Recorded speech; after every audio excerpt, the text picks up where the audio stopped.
So if you live in the Metamora area, you've probably driven past this land many times. It's right past the edge of that fence at the Lions, and then you just keep going and going, and then there at the edge of those spruces up there by the picnic table. Um, so that's actually a park, and it goes back. It's about 40 acres. Why it's never had a sign in it, your guess is as good as mine at this point, but that's the front field there. You may know this from the balloon festival. You may have come and parked in that front field, and the back field there is where the balloons launch from. So that's the festival we're known for, Metamora Country Days and Hot Air Balloon Festival. Right, this is what it looks like when you drive past it at the end of August. This was last year, 2024. It is mayhem, and be careful if you come, but that's what it looks like all parked up. This is the balloon launch field. It's about 10 acres, and then the front field is also about 10 acres. Then the remaining 20 acres at the back is the trails, and if you stick with me, I'll walk you through them at the end. So, for some reason, it was very popular to do donuts around our municipal wells. This area right here that you're seeing is where our water comes from in the village. And it took a lot of effort and a lot of nagging, but they did eventually change the signs here, and it says "Watch for pedestrians" now. They used to have these signs that said up to 15 horsepower could drive through, which seemed to give people free reign to drive things that were, 200 horsepower through. You may have seen these guys. You may have seen, dirt bikers coming through. And so I can get why anyone would be confused if this was a park or not, seeing all of these tracks going through the long grass. They used to mow it for hay. And those orange things were right there. You're seeing stakes, metal stakes that were left behind from the balloon festival. For some reason, I have no idea why. It is a terrible idea. You can see the hay back there. They use these stakes for parking. Cones do a much better job. They're much safer. But then these cones would get left behind, and people would be driving their dirt bikes right through the tall grass at those stakes. So I used to walk in this park just about every day for years. And over time, after the trails got cleared out, I would start to see people driving through. I would see two, three, four, five vehicles coming through just about every day. It was rare not to see them. So dirt bikes, side by sides, four wheelers, all kinds of stuff, just all the time. And I would start to, on the trails, they're only about 5 feet wide. And I would have to jump out of the way because a lot of those side by sides are 5 feet wide as well. And there was no room and they weren't going to stop. So I had to get out of the way and there's just about no visibility. And then these folks were driving through the field. It was incredibly wet. It was dark. I used to see this woman towing her son, and he would be screaming for her to stop. It's very, very dangerous to tow someone behind a four wheeler on those slopes and that thick vegetation and with all those metal rods all over the place. But yeah, there used to be side by sides just coming through, and they'd be so fast, my hands would shake, and I wouldn't be able to capture a lot of them.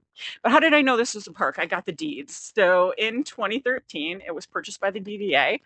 In 2017, it was transferred to the village, and there was a group at least as early as 2000 that started showing up in minutes. That this group called META worked for a lot of years, worked very hard to find park property because Metamora's park availability was like the lowest in the one of the lowest in the state. So these folks wanted to fix that. And then, they secured the property, and then thousands of dollars were spent on plans for the property. It had a name, Metamora Community Park. At least in 2017, they made a map of it. You can see the trails at the back. They even sent out a survey in the 2014 tax bills, and they specified that the perimeter path was not to be used as a motocross course. And there was even a proposed park ordinance right there in 2021. Um, and that had a picture too. But, for years, this was 2023, this guy drove up to me to yell at me and tell me that this was private property. He was, he'd been driving there for 40 years. He said it wasn't a park because they used to have a sign out front that confused people because it had a picture and said it was proposed, but it was already a park. And people, kept driving and really endangering pedestrians, in my opinion. But yeah, that's what I dealt with a lot. So that's why I took up this issue. Um, and even the village in 2024 told me that this wasn't a park because I kept saying, why are there no signs? You know, it's been 10 years. Why are there no signs? Um, but it was a park in 2017. Um, and every winter you probably see snowmobile tracks going through. And in a lot of ways, it's like a snowmobile superhighway. They go through at a very high speed based on the snow displacement, and they drive right up and down that sledding hill. It's kind of scary, actually. This is again the front field. There used to be a lot of people walking their dogs through, but then with all the traffic, I would see people disappear when the side by sides started coming through regularly. But it is a really lovely park, and I wish more people could enjoy it. This is what the trails used to look like in the back.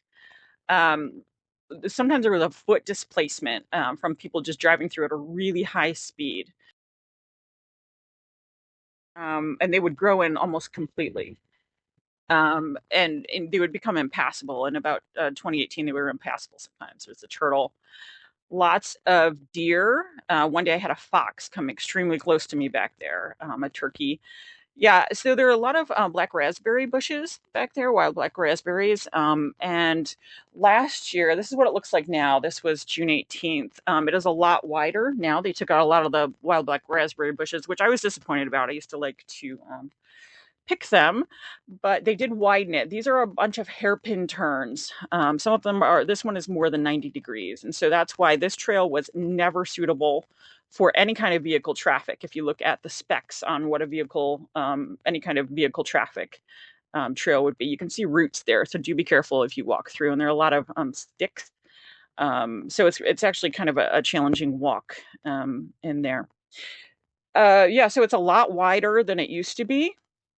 Um, and I think it's kind of lost a little bit of its character, but it is safer.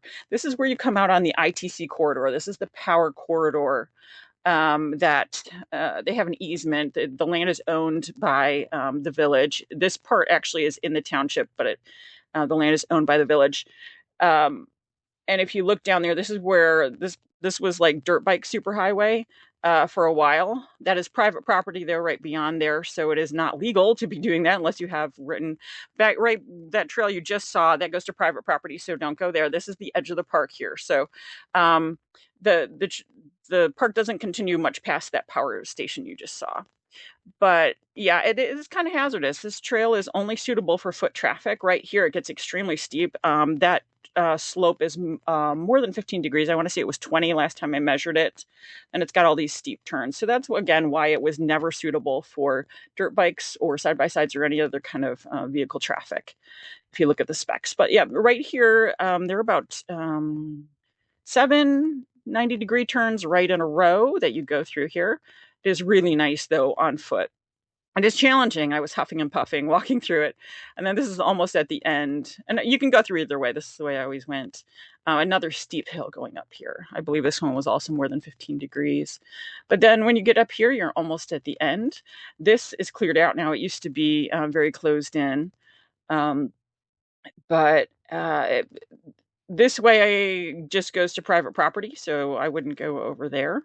Um, but yeah, now we're back out in the field, and I hope the word spreads. I hope the DDA is supposed to put signs out this year. I don't know why on earth it's taken 12 years for them to do it, but last year they proposed a pavilion and they spent thousands of dollars on plans for a pavilion that never happened.